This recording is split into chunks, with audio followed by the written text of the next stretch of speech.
하나님을 믿으면 안전합니까? 하나님을 믿어도 구출받지 못하고 살아나지 못하는 경우가 많습니다. 우리가 사자굴에서 살아나온 다니엘, 그리고 풀무불 속에서 살아나온 다니엘의 세 친구만 생각하면 안 됩니다. 죽을 병에 걸려서 하나님 앞에 기도해서 15년 동안 생명을 연장받은 왕 히스기야만 생각하면 안 됩니다. 기독교인이라도 이 세상에서 믿지 않는 이들이 겪는 위험과 폭력에 노출되어 함께 고스란히 다 당합니다. 우리 사회는 고도로 과학기술이 발전하고 있음에도 불구하고 안전하지 못한 사회입니다. 지금 이스라엘과 팔레스타인 사이에서 벌어지고 있는 분쟁을 보십시오. 과학기술이 발전하니까 무기도 고도화되어져서 먼 거리에서 폭격도 그렇게 폭격기도 보내고 또 미사일도 쏘고 그렇게 해서 지금 가자 지구에서는 벌써 6천 명 이상이 죽어가고 있다. 대부분이 어린 나이와 부녀자다. 이런 이야기를 우리가 듣고 있습니다. 거기에 기독교인들도 포함되어 있습니다. 하나님께 안전하게 해달라고 부르짖어도 다른 이들과 같이 모든 위험을 다 겪게 되고 심지어 죽게 되는 경우가 많이 있습니다. 오늘 시편 16편 말씀을 보면 시인이 하나님께 피합니다. 제가 하나님께 피하려고 합니다. 라고 노래하고 있습니다. 하나님께 피하면 정말로 안전이 보장됩니까? 하나님을 모시면 어떤 어려움도 무사히 넘길 수가 있습니까? 오늘 시편 16편 말씀을 가지고 하나님께 피하는 이는 무슨 일을 겪어도 괜찮다라는 주제로 말씀을 전하려고 합니다. 첫째로 위험한 일을 겪어도 당해도 괜찮습니다. 둘째로 버림받았다고 느껴도 괜찮습니다. 셋째로 크게 기뻐할 일이 없어도 괜찮습니다. 하나님께 피하는 이들은 세상 사람들이 겪는 일을 똑같이 겪어도 괜찮다라는 것입니다. 첫째로 위험한 일을 당해도 괜찮습니다. 오늘 시편을 보면 시인이 가장 먼저 제가 주께 피합니다 라고 노래하기 시작했습니다. 그리고는 8절에 가보면 제가 여호와를 항상 제 앞에 모십니다 라고 말합니다.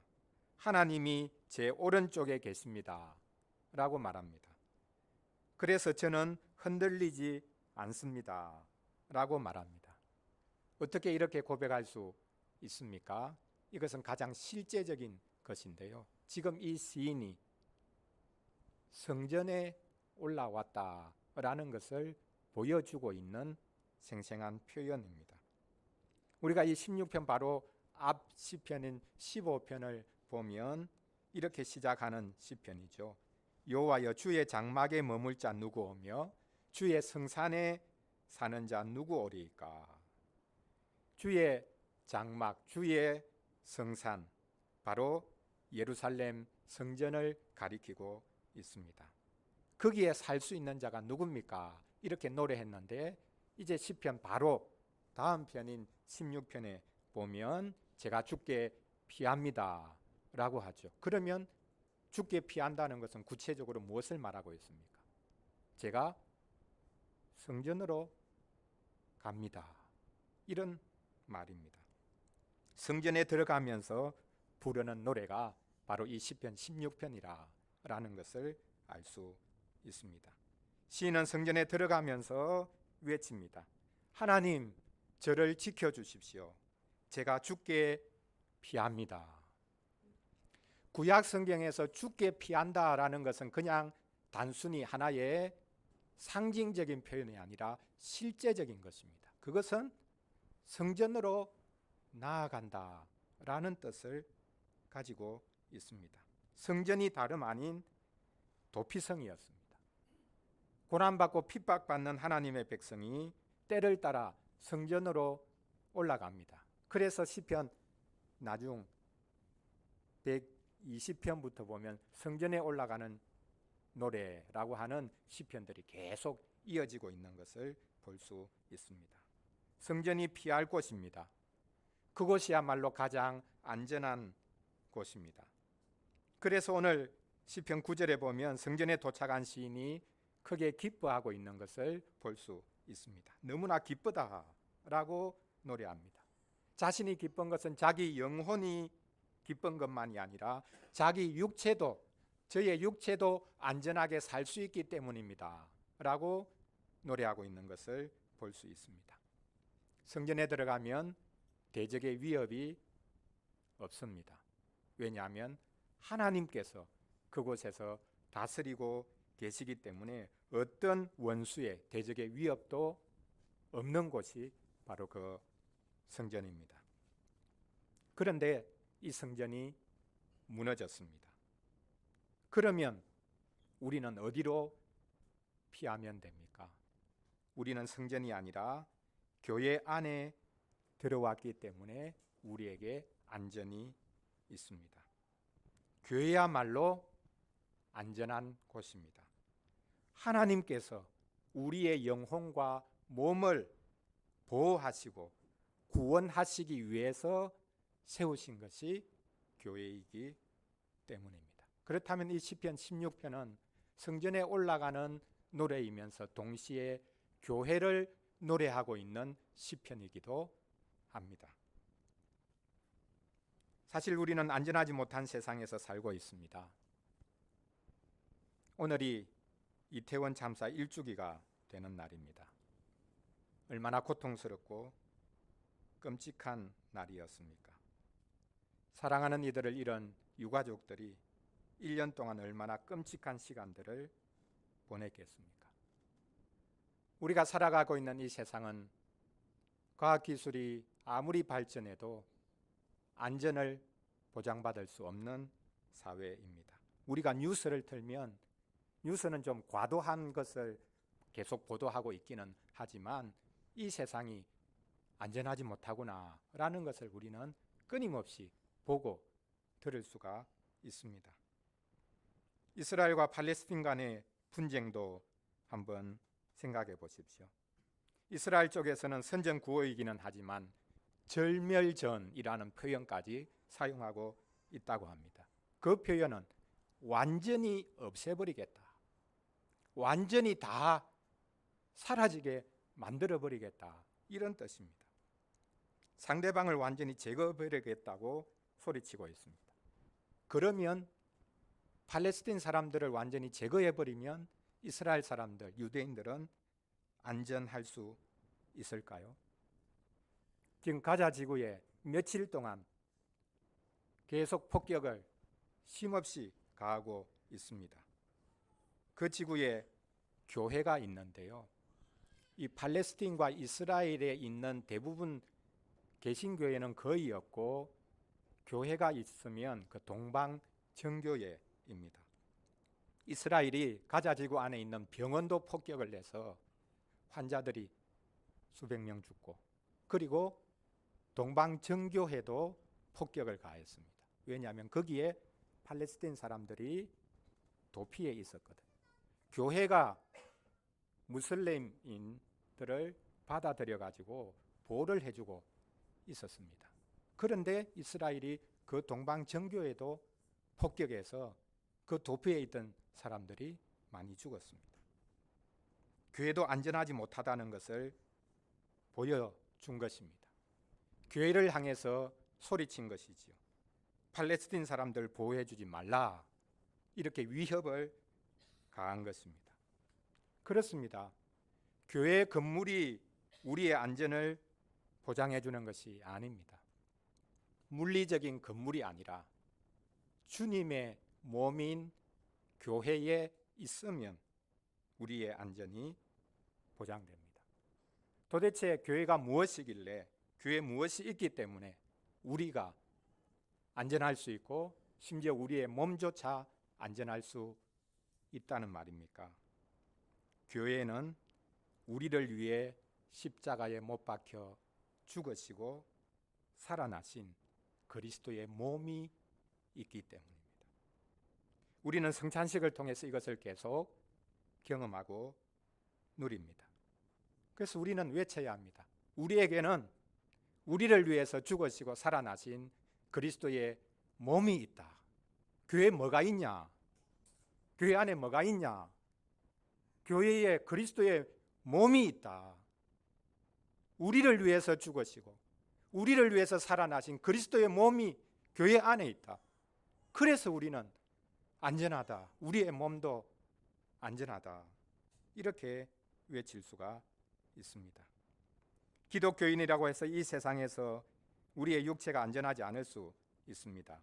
하지만 하나님께서 그리스도를 통해 그분의 날개 아래 우리의 몸조차 보호해 주실 것입니다. 우리는 세상 사람들과 똑같이 우리의 몸이 질병에 걸리고 큰 사고를 당하기도 하고 심지어는 어떤 경우에 신체의 훼손을 경험할 수도 있습니다. 그럼에도 우리는 주 안에서 안전합니다.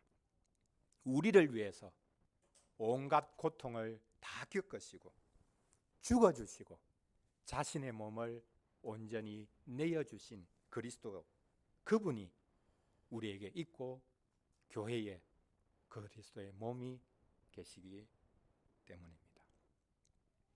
안전하지 않아도 위험 가운데 노출되어도 괜찮다. 이렇게 우리가 생각해도 될 것입니다. 둘째로 오늘 말씀해 보면 버림받았다고 느껴도 괜찮다. 사실 이것은 우리의 느낌이기 때문입니다. 성전에 올라간 시인은 자신이 죽거나 결코 버림받지 않을 것이라고 확신합니다. 왜냐하면 성전에 계신 하나님은 자기를 붙드시는 하나님이시기 때문이라고 믿었기 때문입니다. 시인의 고백을 보십시오. 10절 말씀입니다.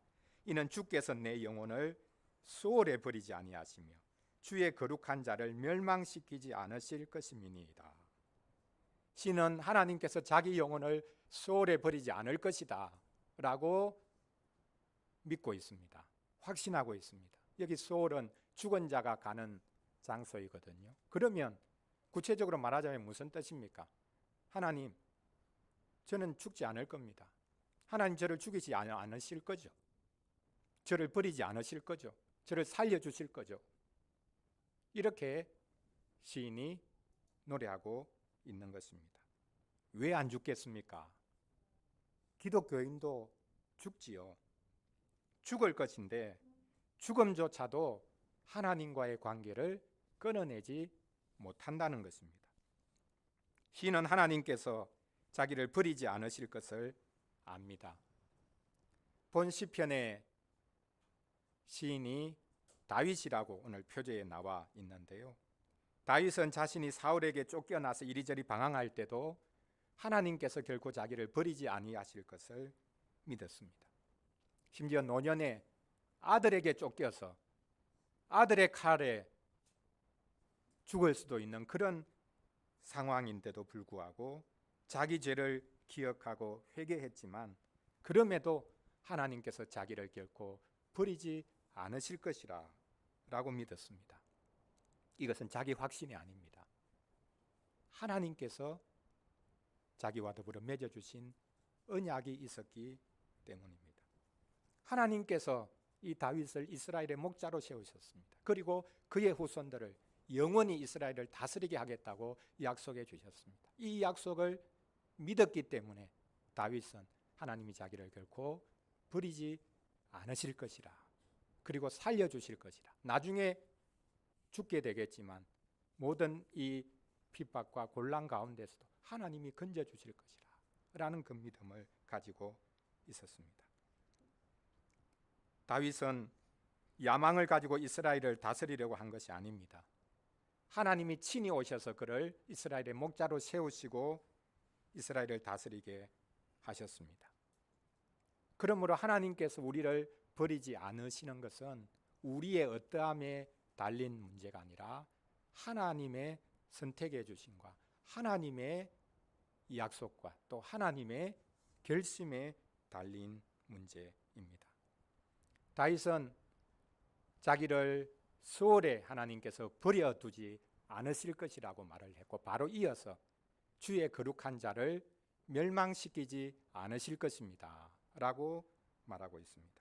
여기 멸망시키지 않는다라는 것은 바로 서울에 내려가지 않도록 하신다라는 것을 다른 말로 바꾼 것인데요, 문자적으로는 구덩이에 내려가지 않게 하신다, 무덤에 내려가지 않게 하신다, 이런 말입니다. 하나님께서 자기를 무덤에 내려가지 않게 하신다.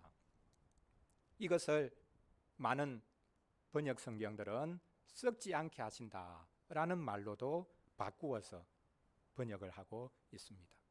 하나님이 저를 썩지 않게 하실 것입니다, 이렇게 말하고 있습니다. 죽어도 썩지 않게 하신다, 이렇게까지 말하고 있습니다. 누가 죽어도 썩지 않는다는 말입니까? 주의 거룩한 자를 멸망시키지 않으실 것이니이다 라고 말합니다. 여기 주의 거룩한 자가 누굽니까? 하나님께서는 주의 거룩한 자를 멸망시키지 않으십니다. 하나님께서는 주의 거룩한 자를 썩지 않게 하십니다. 주의 거룩한 자가 누구겠습니까? 다윗 자신을 말합니다. 그러나 궁극적으로는 다윗 자신이 아니라 자기 후손으로 하나님께서 보내주실 메시아, 그분을 하나님께서는 썩지 않게 하신다. 그리고 그분으로 인해서, 썩지 않는 그분으로 말미암아 자신도 썩지 않게 될 것이다, 이렇게 고백하고 있는 것입니다. 다윗은 내다보는 믿음을 가지고 있었습니다. 다윗은 자신이 버림받지 않고 또 썩지 않게 될 근거를 자기 바깥에서 보았습니다. 하나님께서 보내주실 분에게서 찾았습니다. 바울이 이방 땅에 복음을 전할 때 바로 오늘 본문 시편 16편 10절 말씀을 인용한 적이 있습니다. 사도행전 13장 35절부터에 나오는데요, 비시디아 안디옥이라는 곳에 가서 사도 바울이 복음을 전할 때에 바로 이 구절을 인용해서 죽었지만 썩지 않을 분, 그분이 바로 예수 그리스도시고 그분으로 인해서 우리가 구원받는다 라고 설교하고 있는 것을 볼 수 있습니다. 다윗은 하나님께 피하고 하나님께 신뢰를 두는 자신이 결코 버림받지 않고 죽더라도 썩지 않을 것이다 라고 확신했습니다. 이것은 막연한 희망이 아니라 그 썩지 않음이 그리스도께 있다고 믿었기 때문입니다. 다윗은 그리스도를 믿는 이들, 그들이 그리스도와 함께 버림받지 않고 썩지 않는 은혜를 누릴 것이라고 노래했습니다. 그래서 다윗은 지금 이 시편을 통해서 그리스도를 노래하고 있는 것입니다. 오늘 시인의 고백처럼 그리스도 안에 있는 이들은 결코 썩지 않고 버림받지 않고 멸망당하지 않을 것입니다. 사람들이 볼 때는 버림받은 사람처럼 보이지만 결코 그는 버려지지 않은 사람입니다. 사람들이 볼 때는 죽고 썩어져 가지만 그는 결코 썩지 않습니다. 그리스도 안에 있으면 버림받았다는 느낌을 가져도 사실은 결코 버림받지 않는 사람이다, 썩어가도 썩지 않는 사람이다 라는 것을 우리가 이 말씀을 통해서 확인할 수 있습니다. 셋째로 다윗이 노래합니다. 기쁨을 이제 노래하기 시작하는데요, 우리에게 사실 기쁨이 있습니까? 크게 기뻐할 것이 없어도 사실 우리는 괜찮다, 이렇게 생각할 수 있습니다. 시인은 자신이 하나님께 피한다고 노래하기 시작했죠. 그리고 마지막에는 기쁨으로 마칩니다. 하나님을 즐거워한다고 노래합니다. 도피한 것으로부터 시작해서 안정과 그리고 인정을 갈망하다가 마지막에는 기쁨으로 마무리를 합니다. 마지막 절을 보십시오. 주께서 생명의 길을 내게 보이시리니 주의 앞에는 충만한 기쁨이 있고 주의 오른쪽에는 영원한 즐거움이 있나이다. 기쁨, 즐거움, 이것으로 이 시편이 마무리되고 있습니다. 웨스트민스터 소그리 문답 제1문 알죠? 질문이 뭡니까? 우리가 받고 있는 웨스트민스터 소그리 문답 1문의 질문이 뭡니까? 사람의 첫째 되는, 제일 되는 목적이 뭐냐? 사람이 존재하는 이유가 뭐냐? 사람의 제일 되는 목적이 뭐냐? 뭐라고 답을 합니까? 하나님을 영화롭게 하고 그분을 영원히 즐거워하는 것. 이것이 사람의 제일 되는 목적이다. 첫 번째 되는 목적이다. 이렇게 답을 하고 있습니다. 자, 사람이 하나님의 형상으로 지음받았기 때문에 하나님을 영화롭게 하는 것, 하나님의 영광을 위해서 살아가는 그건 당연하죠. 근데 그 뒤에 붙어 있는 것, 하나님을 영원토록 즐거워하는 것, 이게 사람의 제일 되는 목적이다 라는 것은 한편으로는 이해하기 어려울 수도 있습니다. 하나님을 즐거워해야 된다? 다른 무엇을 내가 즐기는 것과 똑같은 방식으로 하나님도 즐거워해야 되는 것인가? 하나님 어떻게 즐거워할 수 있는 것이지? 이렇게 생각할 수 있습니다. 그러나 성경은 우리가 하나님을 즐거워해야 한다고 말씀하고 있습니다. 하나님을 즐거워해야 한다는 고백에 이 관련 성경 구절을 우리 믿음의 선배들이 성경에서 열심히 찾아서 구약의 한 본문 그리고 신약의 대표적인 한 본문을 이제 언급을 했습니다. 우리가 그것을 한번 찾아보겠습니다. 구약에서 하나님의 백성들은 하나님을 즐거워해야 된다 라고 수없이 노래하고 있는데 그 중에 대표적인 한 구절을 그렇게 인용을 했습니다. 그것이 시편 73편 25절부터 28절까지 말씀입니다. 우리가 찾아서 한번 보겠습니다. 시편 73편 25절부터 28절까지 말씀입니다. 우리 같이 읽겠습니다. 하늘에서는 주 외에 누가 내게 있으리요? 땅에서는 주밖에 내가 사모할 리 없나이다. 내 육체와 마음은 쇠약하나 하나님은 내 마음의 반석이시요 영원한 분길이시라. 무릇 주를 멀리하는 자는 망하리니 엄녀같이 주를 떠난 자를 주께서 다 멸하셨나이다. 하나님께 가까이함이 내게 복이라. 내가 주 여호와를 나의 피난처로 삼아 주의 모든 행적을 전파하리이다. 이 시편에 즐거워한다, 기뻐한다 라는 말이 문자적으로는 나오지 않습니다. 하지만 시인이 얼마나 하나님을 즐거워하고 기뻐하고 있는지 생생하게 이 시편이 노래하고 있습니다. 우리 믿음의 선배들은 신약에서도 하나님을 즐거워하라, 기뻐하라 라고 하는 것을 찾아냈는데요. 그 대표적인 구절이 베드로전서 1장 8절 9절입니다. 그러니까 이 구절도 우리 한번 찾아 읽겠습니다. 신약성경 베드로전서 1장 8절 9절 말씀입니다. 히브리서, 야고보서 다음에 베드로전후서가 있는데요. 베드로전서 1장 8절 9절입니다. 여기서는 하나님이신 예수님을 기뻐하고 즐거워하는 것을 말하고 있습니다.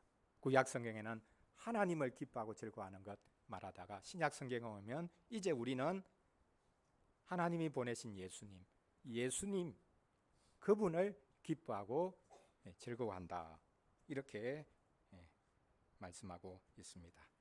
우리 베드로전서 1장 8절 9절 우리 같이 읽겠습니다. 예수를 너희가 보지 못하였으나 사랑하는도다. 이제도 보지 못하고 믿고 말할 수 없는 영광스러운 즐거움으로 기뻐하니 믿음의 결국 곧 영혼의 구원을 받음이라. 예수님을 너희가 보지 못했지만 사랑한다. 그리고 즐거워한다. 이렇게 말씀하고 있습니다. 여기 즐거움은 영광스러운 즐거움, 영광스러운 기쁨으로 기뻐하는 것을 말씀하고 있습니다. 우리가 이 세상에서 크게 기뻐할 것이 없어도 괜찮습니다. 우리가 크게 기뻐할 것이 없어도 주님 안에 있다는 것, 이것이 우리에게는 가장 큰 기쁨이요 즐거움입니다. 제가 본 책 중에 성난 고갱과 슬픈 고흐라는 책 제목이 있습니다.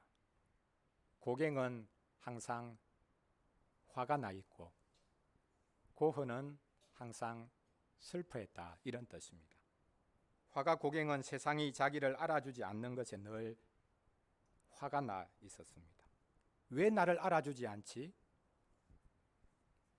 나같이 이렇게 새로운 시도를 하고 새로운 그림을 그려내는 나를 왜 세상이 알아주지 않을까? 늘 화가 나 있었습니다. 반대로 고흐는 사라지고 쓰러져 가는 것들에 대해서 늘 슬퍼했습니다. 고흐의 주된 감정은 슬픔이었습니다. 그 슬픔 속에는 사라져가는 것들에 대한 아픈 껴안음이 있었습니다. 그래서 고흐의 모든 작품에는 하나도 예외 없이 슬픔과 기쁨이 함께 녹아 있습니다. 기쁨만 있는 것도 아니고 슬픔만이 지배하는 것도 아닙니다. 묘하게 기쁨과 슬픔이 같이 어우러져 있습니다. 사도 바울도 자신을 근심하는 자 같으나 항상 기뻐하고 라고 말했습니다. 바로 이것이 그리스도께서 가지신 마음이었습니다. 그리스도께서는 예루살렘이 멸망할 것을 내다보시면서 슬퍼하셨지만 그 예루살렘이 마침내 주께로 돌아올 것을 내다보시고 기뻐하시면서 십자가를 지셨습니다. 예수님에게도 기쁨과 슬픔이 함께 있었습니다. 우리는 크게 기뻐할 것이 없어도 묵묵히 맡은 일을 하면서 작은 일에 감사하고 기뻐할 수 있어야 하겠습니다. 이것이 바로 예수님께서 하셨던 일입니다. 크게 기뻐할 것이 없어도 괜찮은 사람, 그 사람이 바로 기독교인입니다. 사랑하는 성도 여러분, 우리는 안전하지 못한 세상을 살고 있습니다. 가면 갈수록 불안과 두려움이 더 크게 엄습해 옵니다. 내가 사랑하는 사람을 지켜주지 못했다는 무기력함에 사로잡히기도 합니다.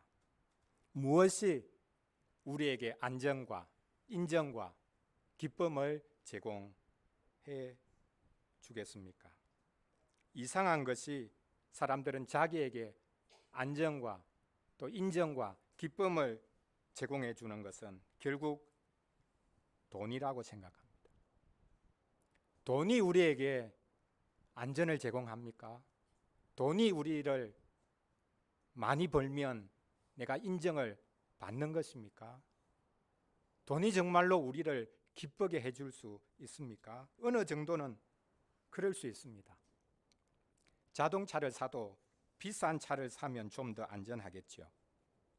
월급이나 직급이 오르면 인정을 받았다고 생각할 수 있을 것입니다. 핸드폰을 사도 최신 핸드폰을 사면 좀 더 다양하게 즐길 거리들을 찾을 수 있을 것입니다. 이것이 자본주의입니다. 그러나 문제는 사람들이 돈을 무기 삼아 폭력을 행사하고 온갖 거짓마저 퍼뜨리고 있는 것입니다. 이들은 이 세상의 생명이 아니라 오히려 죽음을 불러드립니다. 하나님께서는 우리에게 죽음이 아니라 생명의 길을 보여주십니다. 기독교인은 자신의 안정과 자신의 인정과 자신의 기쁨을 다른 곳에 두는 것이 아니라 하나님께 두는 사람입니다. 다윗이 주께 피하고 주를 기뻐할 수 있었던 것은 그리스도의 영이신 성령께서 계셨기 때문입니다. 다윗은 자신의 시편을 통해서 극심한 고난과 버림받음과 죽음의 문턱에서도 하나님께 참 소망을 두었던 그리스도를 가리킬 수 있었습니다.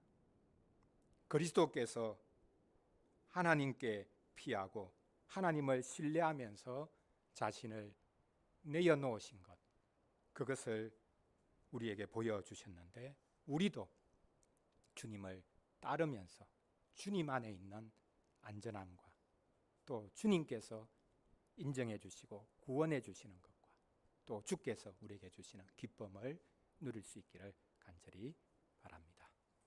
기도하겠습니다. 우리 함께 잠시 기도하는 시간을 가지도록 하겠습니다.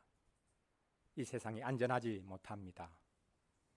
이스라엘과 팔레스타인 간의 전쟁이 지금 격화되고 있습니다. 그리고 1년 전에 일어났던 이태원 참사 원인도 아직 밝혀지지도 못했고 유가족들이 평생 상처와 고통을 안고 또 살아갈 것 같은 그런 생각도 듭니다. 남의 문제가 아니라 우리 자신의 문제이기도 합니다. 하나님, 안전하지 못한 세상에서 우리가 어디에서 안전을 찾을 수 있겠습니까? 주님께서 주시는 안전, 또 주께서 우리를 구원해 주시는, 인정하시고 받아주시는 그 은혜, 그리고 주님 안에서 우리가 기뻐할 수 있는 이런 복을 누리도록 하나님 우리를 도와주시고, 상처 있고 고통당하고 죽어가는 이들 하나님께서 긍휼히 여겨 주시기를 원합니다. 이렇게 같이 기도하는 시간 잠시 가지겠습니다.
하나님 아버지, 저희가 주님께 피합니다.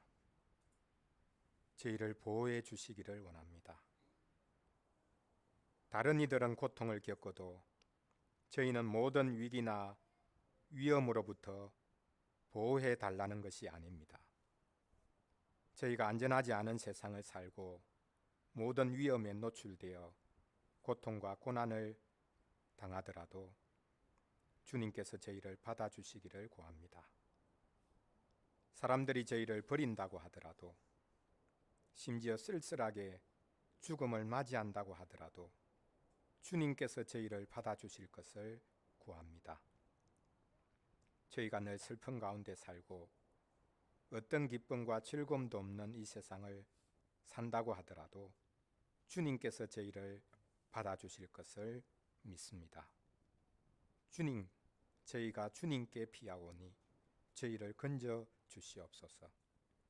다시금 비오니 주님, 연약하고 가련한 이들이 주님께 피하오니 저희를 건져 주시옵소서. 끝까지 하늘 아버지께 피하고 하늘 아버지를 신뢰하셨던 우리 주 예수 그리스도의 이름으로 기도합니다. 아멘. 시편 찬송 30장 부르겠습니다. 시편 16편 찬송입니다.